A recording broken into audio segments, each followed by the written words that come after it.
The Little Mermaid.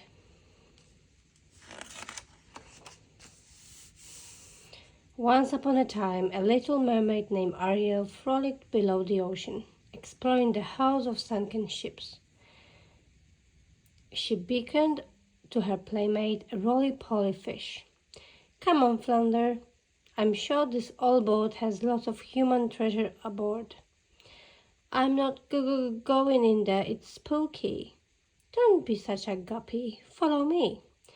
Swimming inside the ship's cabin, Ariel discovered some rusted silverware. "Oh my gosh, have you ever seen anything so wonderful?"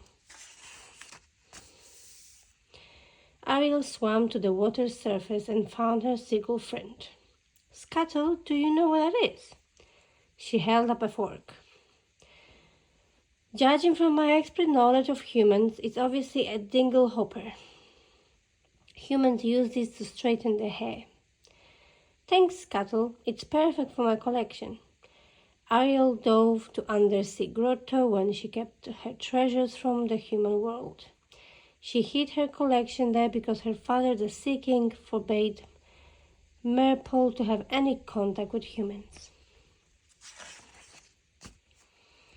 That night, Ariel saw a strange light shimmering over the ocean and swam up to investigate. On the surface, she gazed at fireworks that flared above a large sailing ship. Scuttle soared down through the flickering colors. "Some celebration, huh, sweetie?" "It's the birthday of the human they call Prince Eric."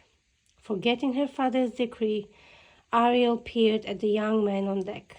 "I've never seen a human this close. He's very handsome." Aboard the ship, Eric's advisor, Sir Grimsby, motioned for her crew's attention. "It's now my privilege to present your esteemed prince with a very expensive, very large birthday gift.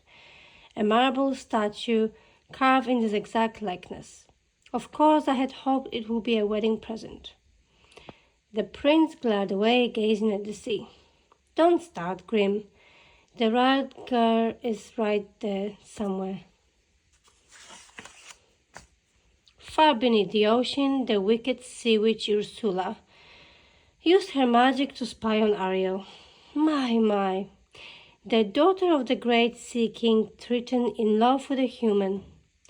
A prince, no less. Her daddy would love that. Serves him right, that miserable old tyrant.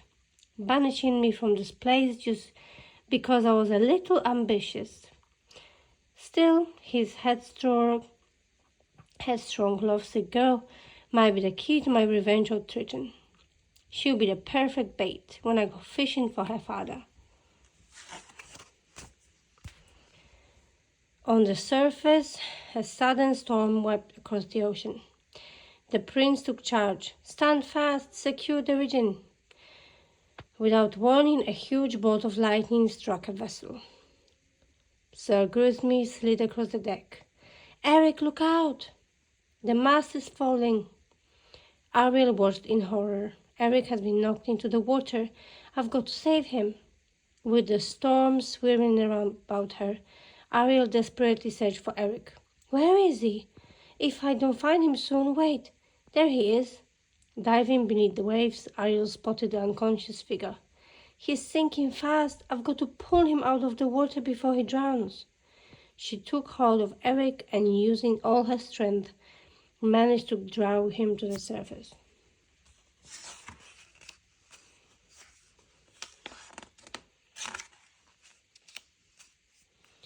As the storm died down, Ariel dragged the unconscious prince to shore. "He's still breathing. He must be alive." A Jamaican crab scuttled across the sand. It was Sebastian, the Sea King music director. "Ariel, get away from that human. Your father forbids contact with them, remember?" "But Sebastian, why I can't stay with him? Why can't I be part of this world?" And she sang a haunting melody that voiced her longing to be with Eric forever. A moment later, Ariel was back in the water, and Sir Grimsby was kneeling beside Eric.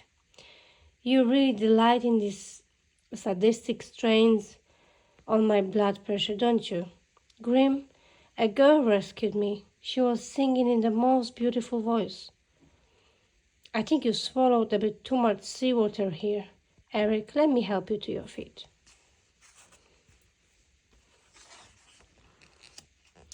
Back at the Curl Palace, Triton noticed Ariel floating about as in a dream.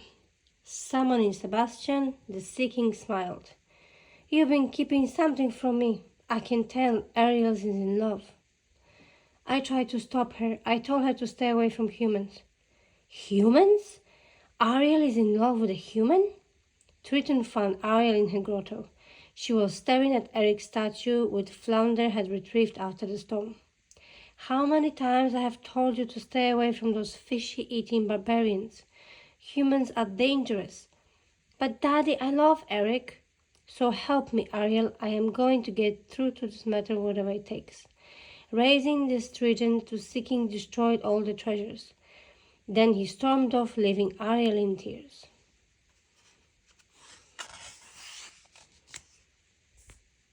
As she wept, two eels littered up to her. Don't be scared. We represent someone who can help you. Ariel followed them to Ursula's den. My dear sweet child, I haven't seen you since your father banished me from his court.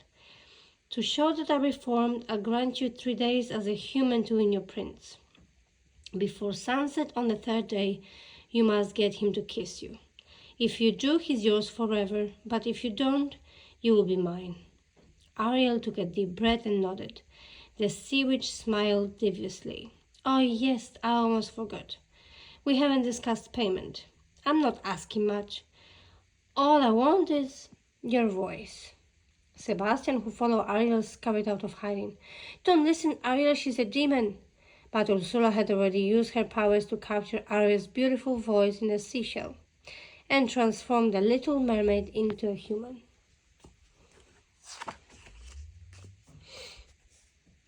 Aided by Sebastian and Flounder, Ariel used the new legs to swim awkwardly to shore. There she found Prince Eric walking his dog. Down, Max, down. I'm awfully sorry, miss. Eric studied Ariel as she shied away from the animal. Hey, wait a minute. Don't I know you? Have we ever met? Ariel opened her mouth to answer, forgetting that her voice was gone. The prince lowered his eyes. You can't speak or sing either. Then I guess we have met. Eric gently took Ariel's arm. Well, the last I can do is make amends for my dog's bad manners. Come on, I'll take you to your palace and get you cleaned up.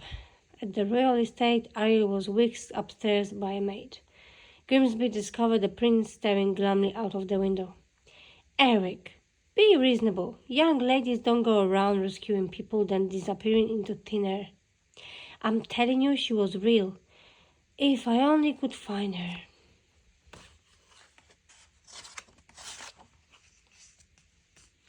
The following afternoon, Eric took Ariel for a rowboat ride across the lagoon. Sebastian swam below them. Almost 2 days gone and the boy hasn't poked her once. How she's gonna get that boy to kiss her? Maybe this will help create a romantic mood. He began conducting a sea creature chorus. Come on, kiss the girl. The music's working. Eric's leaning over to kiss Ariel, but the prince bent towards her. The boat tipped and both Eric and Ariel fell into the water. From the ocean lair, Ursula saw them tumble into the lagoon. That was too close for comfort. I can't let Ariel get away that easily. She began concocting a magic potion. Soon Triton's daughter will be mine. Then I will make the Sea King wriggle and wriggle like a worm on a hook.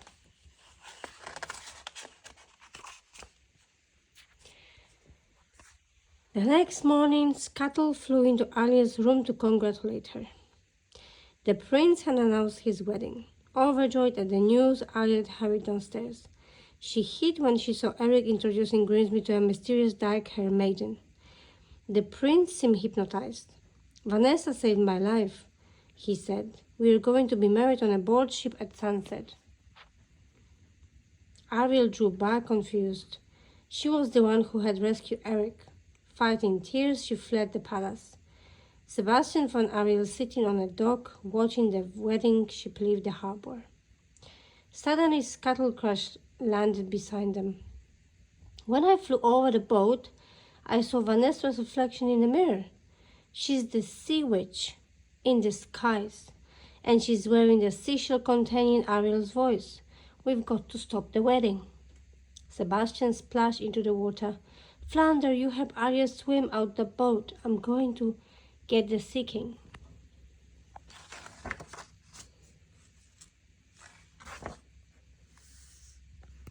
Dripping wet, Ariel climbed aboard the ship just before sunset, as Eric and the maiden were about to be married. Before Vanessa could say adieu, Scuttle and the army of his friends attacked her. In the scuffle, the maiden's seashell necklace crashed to the deck, freeing Ariel's voice. Suddenly, Vanessa sounded like a sea witch. Eric, get away from her. Ariel smiled at the prince. Oh, Eric, I wanted to tell you. Ursula grinned. You are too late. The sun has set. Ariel felt her body changing back into mermaid as she drove into the water, which transformed her into a helpless sea plant. You are mine, angel fish, but don't worry. You're merely the bait to catch your father. Why, here is he now. I'll make a deal with you, Ursula. Just don't harm my daughter. Instantly, Triton was changed to a tiny plant and Ariel resumed her mermaid form. She stood heartbroken before Ursula and now queen of the ocean.